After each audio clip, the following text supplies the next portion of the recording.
नमस्कार, मी गायत्री किचनमध्ये आपलं स्वागत आहे.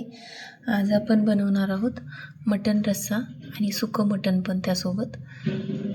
कमी साहित्यात पण एकदम चवदार असं आपण मटण आज बनवणार आहोत.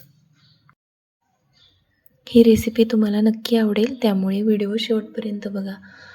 आता मटणाच्या भाजीसाठी लागणारं साहित्य आपण बघू. त्यामध्ये खोबरं मी 1 वाटी भरून बारीक करून घेतलं आहे मिक्सरला. 1 बारीक चिरलेला कांदा, तेल, गरम मसाला, हळद आणि मीठ एवढं आपल्याला मटण उकडताना साहित्य लागणार आहे. त्या अगोदर मी मटणाला हळद आणि मीठ लावून घेतलं आहे. हे आता छान मिक्स करून घ्यायचं. नेहमीच्या किचनमध्ये मी भाजी नाही बनवत, मी साईडच्या खोलीमध्ये ही भाजी बनवत आहे. तर मी आता गॅसवर कुकर गरम करायला ठेवलं, त्यामध्ये तेल घालून घेतलं. आता त्यातच कांदाही घालून घेऊ. सोनेरी रंगावर हा कांदा परतल्यानंतर त्यामध्ये खोबरं घालून घेतलं. आता खोबरं छान परतून झालं आहे. आता हा हळद आणि मीठ लावलेलं मटण यामध्ये घालून घेऊ. मटणाला हळद आणि मीठ लावून ठेवल्यामुळे त्याला थोडंसं पाणी सुटलेलं आहे. आता या कुकरमध्ये छान परतून घेऊ. 5 मिनिट कुकरचं झाकण यावर झाकून ठेवू.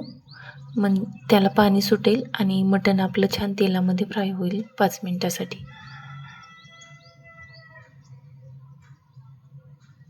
मटण आपलं 5 मिनिट छान फ्राय झालं आहे.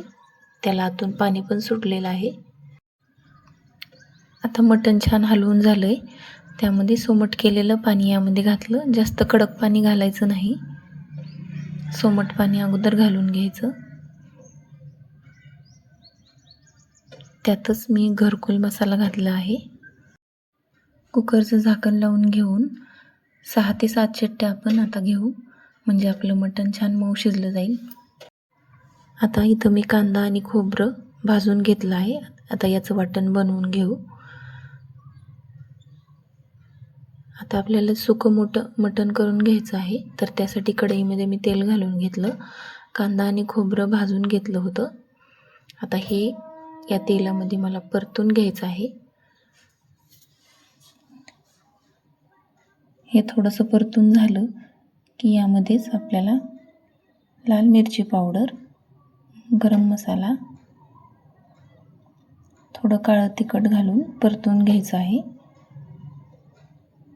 आणि यातच आता आपल्याला थोडंसं मऊ मटणाचे पीस यामध्ये घालून घ्यायचे आहेत आणि याला छान फ्राय करून घ्यायचं. मटण शिजवताना आपण थोडंसं मीठ घातलेलं होतं. आता यामध्ये आपण थोडंच घालून घेऊ मीठ. सुकं मटण आपलं बनवून झालं आहे. आता आपल्याला रस्सा करायचा आहे. तर मी कढईमध्ये तेल घालून घेतलं आणि खोबरं आणि कांदा हे यामध्ये परतून घेतलं. आता त्यातच मसाला घालून घ्यायचा आहे.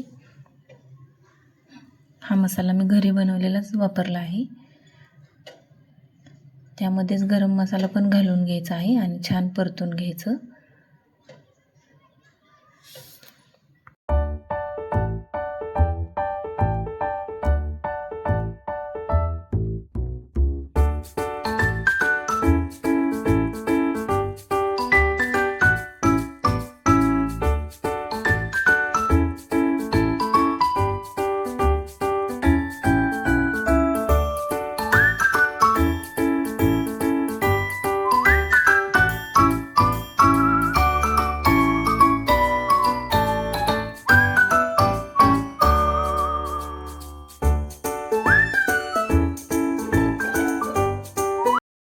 तुम्हाला जर माझी रेसिपी आवडली असेल तर व्हिडिओला लाईक, शेअर, कमेंट आणि गायत्री किचन या चॅनलला सबस्क्राईब करा. धन्यवाद.